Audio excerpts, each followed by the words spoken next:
A gente continua por aqui e agora a gente vai ver a Defesa Civil, né? Ontem eles estiveram aqui e agora pela manhã também vão fazer esse serviço aí de conseguir fazer essa perícia aqui nesta manhã de sexta-feira, né, para identificar se de fato esse casarão aí tem riscos ou não.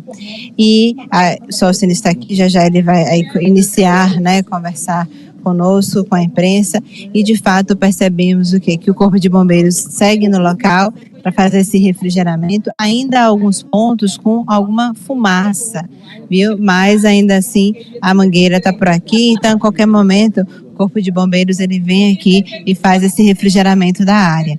A gente daqui a pouco conversou com uma mulher que morava aqui na casa, a Josenice, e ela falou referente a essa situação aí, quanto ao fogo pode ter iniciado aí num forno elétrico, né, de um dos moradores aí na parte do fundo. Ela disse que morava cerca de 4 famílias aí na parte do térreo.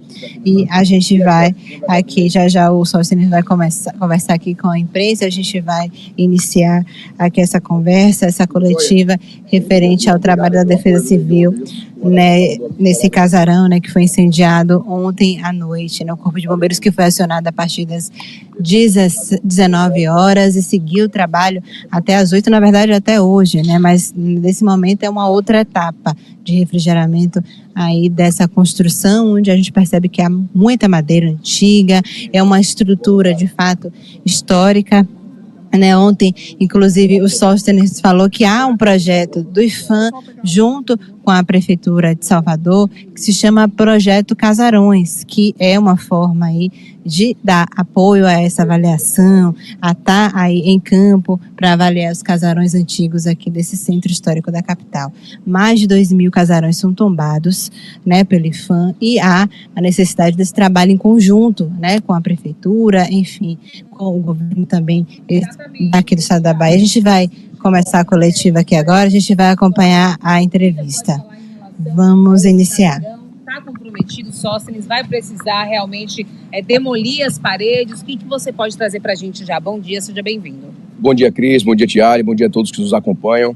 Nós temos aqui esse episódio do casarão na região do Santo Antônio do Carmo. Estivemos durante o momento do incêndio, acompanhamos o combate feito pelo Corpo de Bombeiros. Nosso engenheiro Expedito Sacramento está aqui fazendo esse acompanhamento, trocando o plantão do arquiteto Paulo Passos, que acompanhou todo o processo.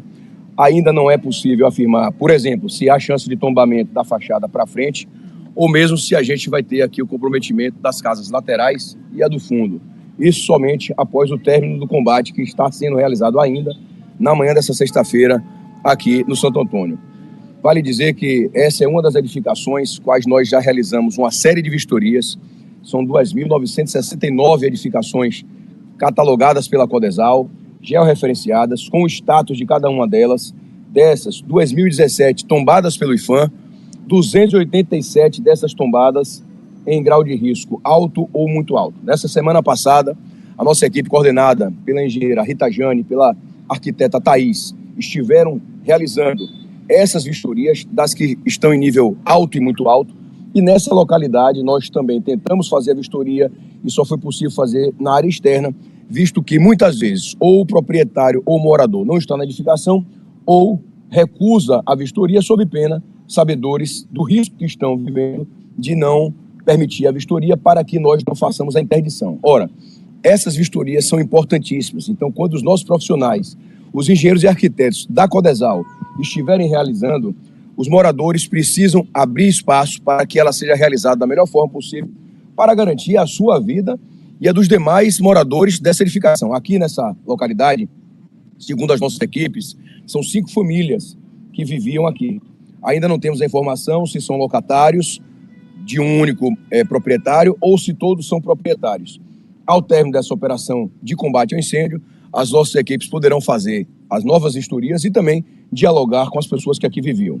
A informação que, inclusive, uma das moradoras me passou, a dona Josenice, é de que o prédio era das pessoas que moravam aí mesmo. Ela disse que foi por uso capião, inclusive. Mas já tem um morador, já tem uma pessoa que se apresenta como proprietária. A gente não pode fazer essa análise. A análise da Defesa Civil, ela se dá na perspectiva do risco.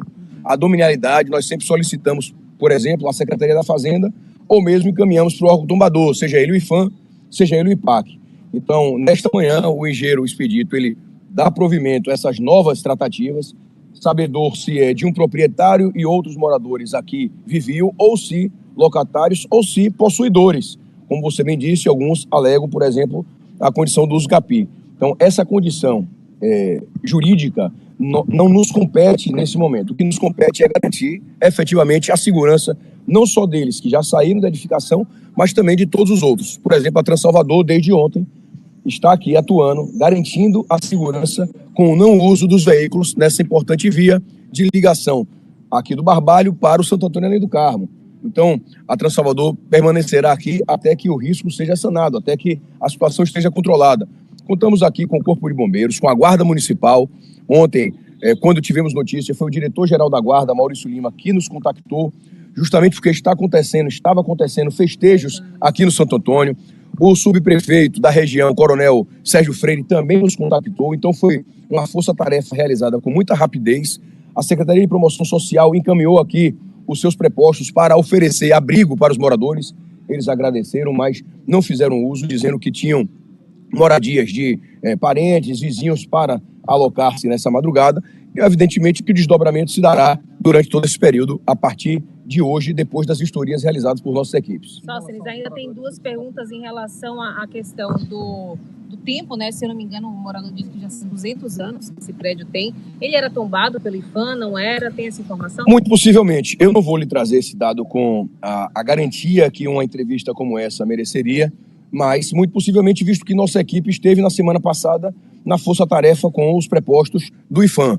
Então, as informações históricas, de garantias do nosso sítio histórico, mais adiante, através de nota, nós informaremos a vocês. Você falou que é importante, né, garantir a segurança dos moradores. Essa é a primeira importância nossa. Está fechado. Mas e os moradores das casas, né, que também precisaram sair ontem? Eles já podem voltar? Como está essa situação? Somente após a nova vistoria, que vai ser realizada assim que seja concluída a operação de rescaldo, o nosso engenheiro Expedito fará, e a nossa equipe do Projeto Casarões, que é uma equipe especializada com essa finalidade, que atua juntamente com arquitetos, com engenheiros, são profissionais que foram, ao longo do tempo, dentro da nossa estratégia da Defesa Civil, se especializando nesse tipo de edificação chamada casarões.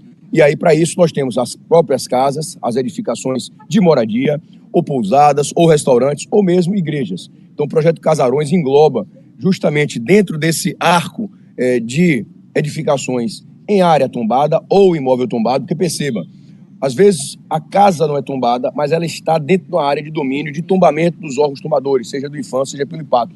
E aqui é limítrofe, nós temos edificações aqui tombadas pelo IPHAN, e logo aqui perto, Soledade, Liberdade, nós temos edificações tombadas pelo IPAC. Então, esse tipo de estudo, de resposta mais detalhada, certamente a gente vai oferecer a vocês em nota ainda nessa manhã de sexta-feira. Perfeito, obrigada, viu, Sóceres? É isso, né, Tiago?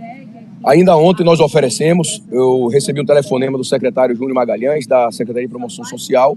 Ele encaminhou a sua equipe para cá. Primeira instância foi oferecida aqui o abrigamento, a moradia na madrugada, para que eles tivessem onde passar a noite, nos abrigos do município. Eles agradeceram, mas não fizeram uso, optaram por ir para casa de parente, de amigos, de outras pessoas próximas. E hoje, evidentemente, depois da vistoria realizada, até porque nós temos também dentro do arcabouço social do município auxílio emergencial para perda de bens materiais. Então, se for comprovado, o que pela dimensão do incêndio, evidentemente, o nosso engenheiro fará a notificação necessária para que esses recebam esses benefícios. Já foi possível fazer a avaliação? Não. Aqui está Sóceres, né, falando com a imprensa, gente, para você acompanhar tudo referente a esse incêndio. Continua aqui no bnews.com.br. Alex Torres, eu devolvo aí para você. Já já a gente tem mais programação com Giro Baiana e a gente vai voltar já já. A gente está percebendo, inclusive, fumaça surgindo por aqui, um cheiro muito forte, né? A gente fica imagine quando de fato aconteceu aí esse incêndio, viu? Eu volto com vocês aí no estúdio.